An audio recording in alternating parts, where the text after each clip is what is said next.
बिस्मिल्लाहिर्रहमानिर्रहीम। दोपहर मायूस होकर रुखसत हो रही थी और शाम धीरे धीरे मारगल्ला की पहाड़ियों से नीचे सरक रही थी। गर्म दोपहर के बाद इस्लामाबाद की शाम अपनी खूबसूरती अपने ही सुख होता है। मेरी बचपन की आदत है, मैं परेशानी टेंशन में किसी पार्क में जाता हूँ, एक दो चक्कर लगाता हूँ, फिर किसी बेंच पर बैठ जाता हूँ। बेंच मेरी सारी टेंशन चूस लेता है और मैं एक बार फिर ताज़ा होकर घर आता हूँ। इस दिन शदीद टेंशन में था, मैंने एक बार का चक्कर लगाया और सर झुकाकर बेंच पर बैठ गया। थोड़ी देर बाद एक नीम खानदा पठान किसी साइड से आकर बेंच पर बैठ गया। खामोश नहीं बैठ सकता था। चनाचस ने बार बार एंगेज करना शुरू कर दिया। कभी आटे की महंगाई का जिक्र करता, कभी ट्रांसपोर्ट के किरायों का, कभी लोगों के गैर इस्लामी लिबास का। मैं थोड़ी देर बाद इसकी बातें सुनता रहा, लेकिन जब हाथ से निकल गई तो मैंने जेब से थोड़े से रुपए निकाले और उसके हाथ पर रख दिए। वो थोड़ी देर तक हैरत से नोटों को देखता रहा, फिर उसने कहका लगाया, नोट वापस मेरे हाथ पे रखे, बोला, आप लोगों का बड़ा अलमिया है, आप दूसरों को बेकारी समझते हैं। आपका ख्याल होता है आपके साथ कोई अगर गरीब शख्स बात कर रहा हो तो सिर्फ इसका एक ही मकसद है, आपसे पैसे लेना। बाबू साहब, मुझ पर अल्लाह का बड़ा करम है, चौकीदारी करता हूँ, रोटी ऊपर वाला मालिक दे देते हैं, खर्चे के पैसे नीचे वाले मालिक से मिल जाते हैं। मैं बस आपको परेशान देख कर आपके पास बैठ गया। मेरा वालिद कहता था, परेशान आदमी को हौसला देना बड़ी नेकी है। चुनाचे मैं जहाँ किसी परेशान को देखता उसके पास बैठ जाता हूँ। मेरी हैरत शर्मिंदगी में बदल गई। मैं उससे माफी मांगने लगा और हंसा और दाढ़ी खिंचाते हुए मुझसे कहा, क्या तुम्हारे पास गाड़ी है? मैंने चंद लम्हों तक इस पर सवाल पर गौर किया और कहा, हाँ, तीन चार हैं। वो बोला, तुमको पता है आजकल पेट्रोल की क्या कीमत है? मैंने हंसकर कहा, मुझे नहीं पता, ड्राइवर डलवाता है। इसने कहका लगाकर कहा, मैं फिर भी तुम परेशान बैठे हो?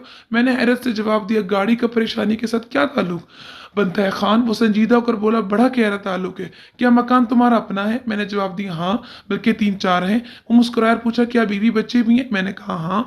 इसने पूछा, बच्चे लोग क्या करते हैं? मैंने जवाब दिया, बेटा अपना कारोबार करता है, बेटियां पढ़ रही हैं। इसने पूछा, क्या तुम्हारी बेगम सेबट की सेहत ठीक है? मैंने फौरन जवाब दिया, हाँ, अल्हम्दुलिल्लाह, हम दोनों ठीक ठाक हैं, हमें अल्लाह ने मौलिक बीमारियों से बचा रखा है। वो बोला, क्या खर्चा पूरा होता है? मैंने आसमान की तरफ नजर उठाकर कहा, अल्हम्दुलिल्लाह, खर्चे की तंगी नहीं होती। इसने कहका लगाया, मेरे बाजू पर अपना हाथ रखकर बोला, बाबू साहब, आप इसके बाद भी परेशान हैं, आपने फिर भी मुंह बना रखा है। आपको पता है बनी इसराइल हो चुकी हैं। मैंने इख्तियार हंस पड़ा और पहली मरतबा इसकी गुफ्तगू में दिलचस्पी लेने लगा।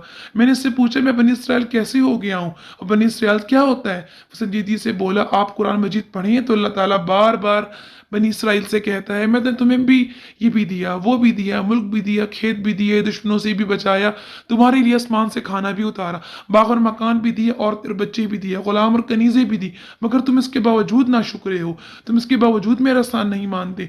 हमारे मौलवी साहब कहते हैं, सारी नेमतों के बावजूद जो भी शख्स अल्लाह का शुक्र अदा नहीं करता, वो एहसान याद नहीं करता, तो बनी इसराइल हो जाता है। फिर अल्लाह ताला से बनी इसराइल की तरह जलील करता है, सब कुछ होते उसका अमन और सुकून नहीं रहता, और आप मुझे बनी इसराइल महसूस हो रहे हैं। आपके पास अल्लाह की दी हुई सारी नेमतें हैं, मगर इसके बावजूद बेंच पर उदास बैठे हैं।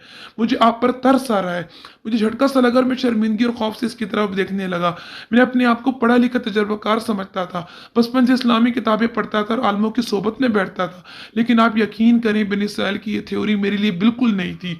मैंने कुरान मजीद में जब बनी इसराइल के अल्फाज पढ़े, मुझे महसूस हुआ अल्लाह ताला ना शुक्रे और ना फरमान यहूदियों से मुखातिब है, ये इन्हें अपने एहसानात याद कर रहा है। लेकिन क्या अल्लाह के आगे की नज़र में हर एहसान फरामोश बनी इसराइल हो सकता है?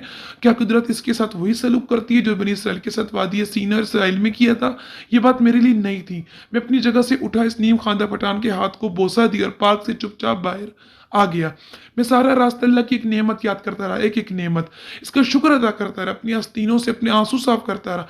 मैं क्या था और मेरे रब ने मुझे क्या बना दिया? मगर इसके बाद भी परेशान और मायूस रहता हूँ। मुझसे ज़्यादा बनी इसराइल कौन हो सकता है? मुझसे ज़्यादा इसके इंतकाम को कौन डिजर्व करता है? मैं रोता जाता था और अल्लाह ताला से माफ़ी मांगता जाता था। इसने मुझे अपनी शानदार तरीन वक्त में पैदा किया, जिसमें दुनिया के तमाम नामुमकिनात मुमकिन हो रहे थे। पूरी दुनिया का इल्म मोबाइल फ़ोन की स्क्रीन पर इकट्ठा हो चुका है। आप गूगल पर टाइप करें, आपकी टाइपिंग मुकम्मल होने से पहले सवाल का जवाब आ जाते हैं। दुनिया ने कोरोना जैसी वबा से 2 साल में सब हस्ती से मिटा दिया। 8 मौलिक बीमारियां बचपन में वैक्सीन देकर खत्म कर दी जाती हैं। दुनिया में अब नए दिल, फेफड़े, गुर्दे और जिगर लगा रहे हैं। डॉक्टरों ने पिछले साल एक शख्स का गर्दन से ऊपर सर बदल दिया। 4 दिन पहले इसराइल में एक नौजवान का कटा हुआ सर दोबारा लगा दिया गया। इंसान अजमा के पेट में मौजूद बच्चे का दिल के बाईपास ऑपरेशन कर देता है और वो बच्चा वक्त पर सेहतमंद पैदा होता है।